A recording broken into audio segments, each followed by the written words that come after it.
আজ যখন সব কিছু ঠিক আছে, আমরা সুখে আছি, শান্তিতে আছি, তখনও হৃদয় বলছে ভবিষ্যতে কি হবে। বাইবেলে আমাদের শেখায় যে সময় আমরা শান্তিতে আছি, ঈশ্বরের কাছে প্রার্থনা করাটাই আমাদের রক্ষা করবে। তাই আসুন প্রার্থনা করি আমাদের প্রভু যীশু খ্রিস্টর কাছে।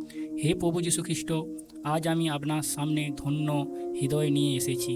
প্রভু, আমি আপনার কাছে জীবনের বর্তমানের পরিস্থিতি, শান্তি ও সুখের মধ্যে আছি। কোনো বড় বিপদ নেই, কোনো বড় সংকট নেই, কোনো বড় কষ্ট নেই, কিন্তু প্রভু আমি চাই যে এই শান্তি ও সুখ যেন ক্ষয় না পায়। আপনি বলেছেন গীত সংহিতা 121:7-8, প্রভু তোমাকে সব রকমে রক্ষা করিবেন, তোমার প্রাণ রক্ষা করিবেন।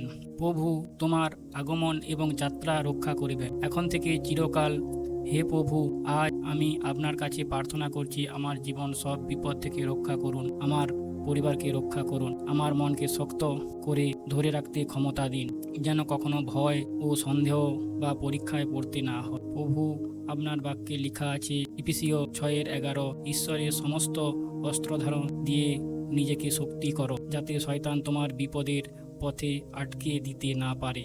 হে প্রভু, আমাকে এই সময় আপনার অস্ত্র দিয়ে সজ্জিত করুন, আমার বিশ্বাসকে শক্ত করুন, আমার মনকে আপনার শান্তিতে পূর্ণ করুন। প্রভু, যদি কোনো পরীক্ষা বা বিপদ আসে, আমাকে ধৈর্য ধরার শক্তি দিন, আমাকে আপনার পথে স্থির রাখুন। হে প্রভু যীশু খ্রিস্ট, আমি বিশ্বাস করি আপনি আমার জীবনের রক্ষাকর্তা, আপনি সবসময় আমার সঙ্গে আছেন, আমার শান্তি এবং সুখে বজায় রাখুন। এই প্রার্থনা করি প্রভু যীশু খ্রিস্টর কাছে চাই, আমি জয়। ধন্যবাদ।